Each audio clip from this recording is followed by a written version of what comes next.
wabarakatuh.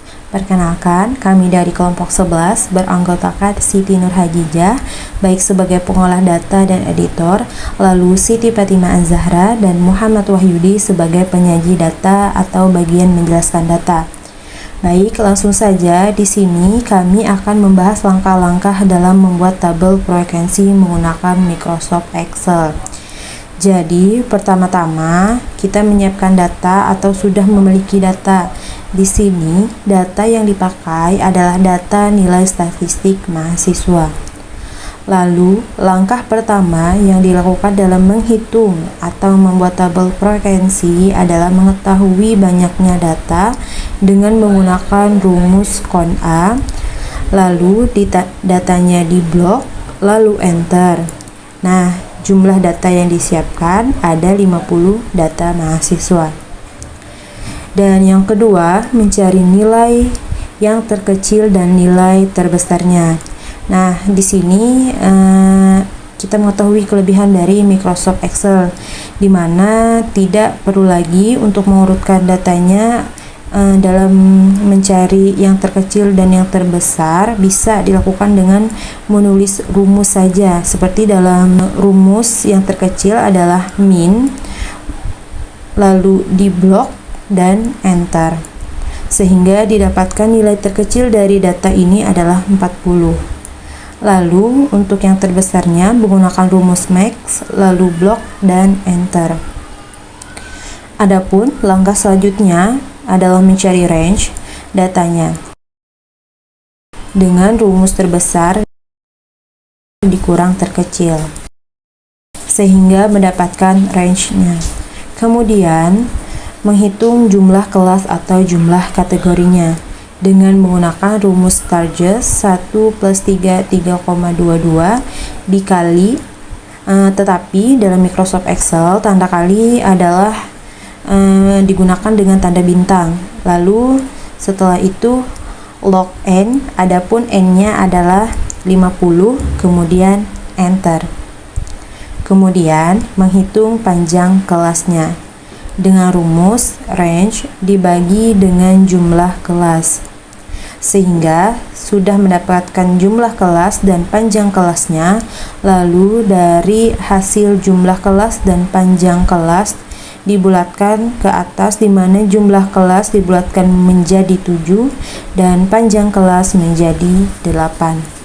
Selanjutnya, nilai interval. Di sini intervalnya dimulai dari data yang terkecil, yaitu 40.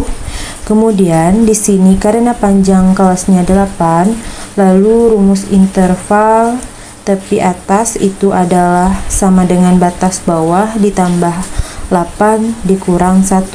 Kenapa dikurang 1? Karena nilai 40 ini masuk ke dalam interval, di mana bisa dihitung ada berapa angka antara 40 sampai 47, yaitu 8. Dari 40, 41, 42, 43, 44, 45, 46, dan 47. Oke, kemudian kita mulai dari angka 47 tambah 1 menjadi 48. Intervalnya kita tinggal tarik sebanyak 7 kelas karena jumlah kelasnya 7, jadi harus 7, dan di sini ditarik juga, sehingga sudah didapatkan interval kelasnya. Adapun untuk penyajian data dalam bentuk tabel frekuensi, intervalnya biasa tergabung menjadi 1.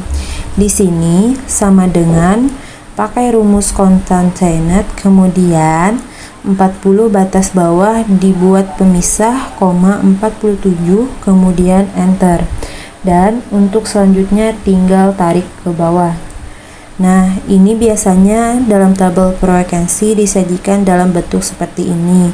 Jadi, intervalnya 40 sama dengan 47. Kemudian, kita akan menghitung frekuensi.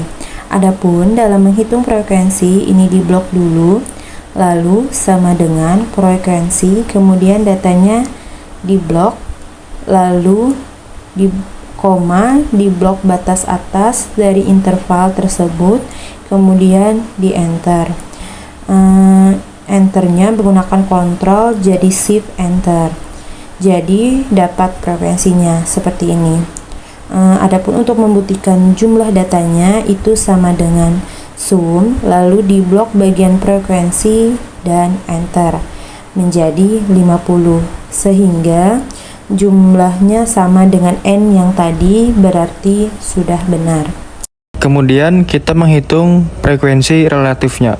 Rumusnya dalam kurung 5 dibagi jumlah N 50 dikali jadi bintang 100. Hasilnya mendapatkan 10. Lalu kita tarik ke bawah. Kemudian untuk membedakan bisa kita buatkan tabel seperti ini.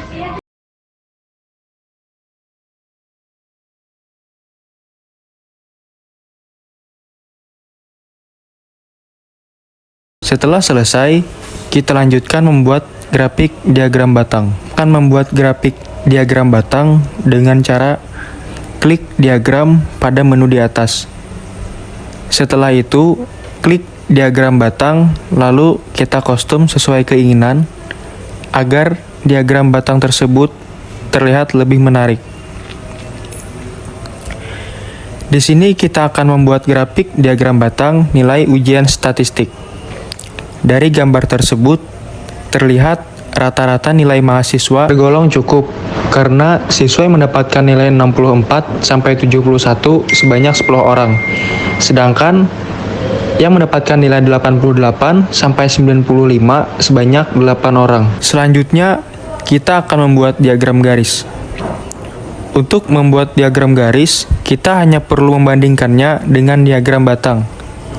Namun, menurut saya, orang lebih menyukai diagram batang daripada diagram garis. Mengapa demikian?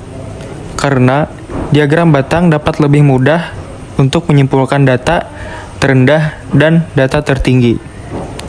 Walaupun keduanya hampir memiliki fungsi yang sama, yaitu menunjukkan jumlah data yang sudah dihitung. Untuk presentasi atau frekuensi relatif dalam bentuk persen, pada umumnya orang-orang menggunakan diagram lingkaran. Jadi, untuk diagram lingkaran, pada umumnya digunakan pada data dalam bentuk persen.